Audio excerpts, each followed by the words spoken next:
A ver, ¿qué pensarían si les dijera que podemos viajar a 1885? Y no, no hace falta ninguna máquina del tiempo, ¿eh? Solo un periódico. Hoy vamos a hacer justo eso. Vamos a meternos de lleno en las páginas de un ejemplar de la época y a descubrir cuáles eran las esperanzas, los miedos, en fin, el día a día de una comunidad en Asturias hace ya más de un siglo. Y aquí lo tenemos. Este es nuestra portal al pasado, El Oriente de Asturias, con fecha del 27 de junio de 1885. Ojo, que todo lo que vamos a ver, todo lo que vamos a comentar, sale directamente de aquí, de estas páginas. Es como asomarse por una ventana, sin filtros, directamente a su mundo. Bueno, y al empezar a leer, lo primero que llama la atención, y es muy curioso, no son noticias de crímenes ni grandes escándalos, no. Es algo mucho más de fondo. Un tema que de verdad lo impregnaba todo, una especie de obsesión, casi febril, por construir un futuro mejor. Y la herramienta para ello estaba clarísima, la educación. Atención a esta cita que he sacado del periódico, porque es que es tremenda.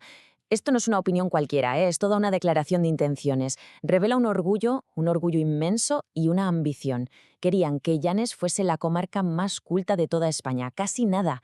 Aquí la educación no era un lujo, para nada. Era, de hecho, el pilar de su identidad. Y claro, esta pasión por la cultura no era cosa de un día. El periódico se encarga de recordarlo, haciendo un repaso a una historia que venía de siglos atrás. Estamos hablando de que desde el siglo XVII ya existía una tradición filantrópica increíble. Y no solo de la gente de allí, sino también de los famosos indianos. Ya saben, esos emigrantes que se iban a las Américas, hacían fortuna y desde allí invertían en lo que más querían, en lo que habían dejado atrás, su gente. El origen de todo este legado, según nos cuenta el periódico, es la Escuela de Pría, fundada en 1652. Casi nada. Y lo más fascinante para mí es que fue una mujer, doña Catalina Ventura, la que puso esa primera piedra, la que apostó por la educación de generaciones y generaciones de niños. Luego está la historia del capitán Sobrino Tamés, que es un caso que lo explica todo muy bien. Él emigró a México, le fue genial, hizo una fortuna, y en vez de olvidarse de dónde venía, ¿qué hizo? Pues envió el dinero para fundar una escuela en Parres, su pueblo. Es el ejemplo perfecto de esto que decíamos. El éxito de uno se convertía en el progreso de todos. Mirad, el propio periódico usa una frase que es potentísima para describir por qué hacían esto. No era solo caridad, no. Hablaban de un profundo, santo fuego del amor patrio. O sea, un deseo brutal de ver a su gente prosperar. La educación, en el fondo, era una forma de hacer patria. Pero claro, no todo iba a ser optimismo y hablar de progreso. El periódico también es un reflejo de la gran sombra que se cernía sobre ellos en ese momento, su miedo más profundo, vamos.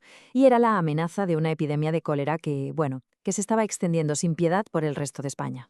Y ante esa amenaza, ¿qué papel juega el periódico?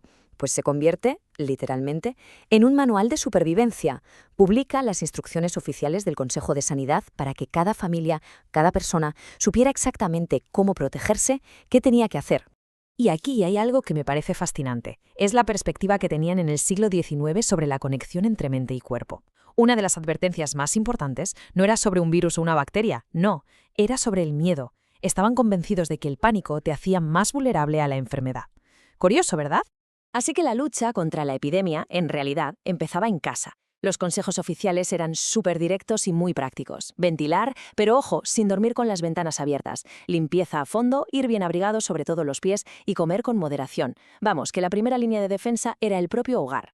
Y lo de la dieta es que era increíblemente específico, de verdad. Había una lista larguísima de alimentos que se desaconsejaban, sobre todo frutas y verduras crudas. ¿Por qué? Pues porque se consideraban peligrosos en plena epidemia. Esto nos da una idea muy clara de cómo era la medicina y las precauciones que se tomaban en el día a día. Vale, pero, a ver, más allá de esta pasión por la educación y el miedo a la epidemia, la vida seguía, el día a día continuaba, así que vamos a ver ahora cómo el periódico captaba esos pequeños latidos, esos ritmos de la comunidad. Y eso lo vemos sobre todo en la sección de noticias locales. Es aquí donde de verdad se siente el pulso del pueblo. Aquí se publicaba absolutamente todo, desde las notas de los exámenes hasta los eventos sociales. Era el auténtico corazón de la vida comunitaria. Mirad, para que nos hagamos una idea de las dimensiones de las que estamos hablando, un dato concreto que sale en el periódico. Solo en la escuela de La Borbolla, que era una de tantas, había 60 niños matriculados ese año. 60. O sea, la educación era una realidad masiva, no era algo para cuatro gatos. Y ojo, que nadie piense que era una educación de andar por casa. Para nada. El periódico publica, con un orgullo que se nota en cada línea, la lista de los que sacaban sobresaliente en asignaturas como latín, álgebra o trigonometría. Esto demuestra el nivelazo académico que se exigía y, sobre todo, que se celebraba en toda la comarca. Entre las noticias locales, también te encuentras con las que de verdad marcaban el ritmo de la vida. Por ejemplo, que la cosecha de maíz pintaba bien era un notición, un auténtico acontecimiento. ¿Y por qué? Pues muy sencillo, porque significaba seguridad, significaba prosperidad para una comunidad que al final vivía de la tierra. Y luego, hay detalles que a mí me encantan, porque lo dicen todo, como este, que el mal tiempo fastidiara la fiesta de San Juan en un solo barrio y que eso fuera noticia en el periódico. ¿Qué nos dice eso? Pues nos revela hasta qué punto estaban conectados. Era una de esas comunidades donde las pequeñas alegrías o las pequeñas decepciones de unos pocos eran en realidad asunto de todos. Y así, sin más, las páginas de un viejo periódico nos han descubierto todo un mundo, ¿verdad?